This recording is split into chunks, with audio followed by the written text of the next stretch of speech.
wing, which the government tells us is not a part of the women's estate, but it is.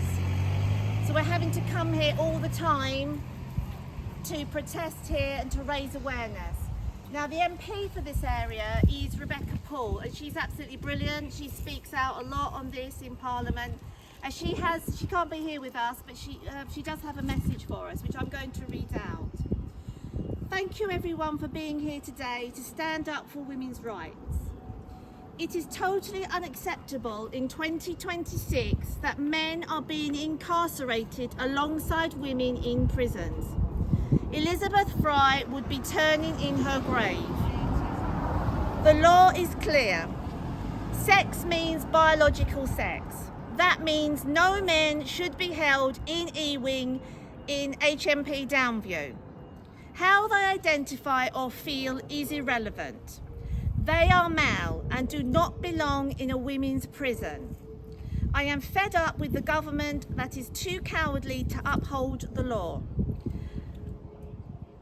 I am fed up with ministers pretending E-Wing isn't part of the women's estate to obfuscate the truth. I am fed up with national media that takes little interest in the safety of female prisoners. And I am fed up of seeing people who challenge this safeguarding risk being removed from their role. How many sexual assaults will it take before the government does their job? Every woman in prison deserves safety, privacy and dignity. They deserve to have their rights respected, not quietly removed. That is why we will keep speaking out. And just to say, these two men are in Downview. Kyle Watts, who built a bomb, he's been incarcerated for arms offences, and this guy, well, Vivian Taylor, not his real name, is in there for stalking and harassing a woman. Keep prison single sex. Keep prison single sex. Keep prison single sex. Keep prison single sex. I just want to say that as regards prisons in particular, the hierarchical nature of gender ideology, it's the most acute example, isn't it? Because when this all took off, the House of Lords, the first thing they did was protect the succession rules so that no woman could ever identify into become a peer of the realm. And it was the first thing they did, and they knew exactly what they were doing.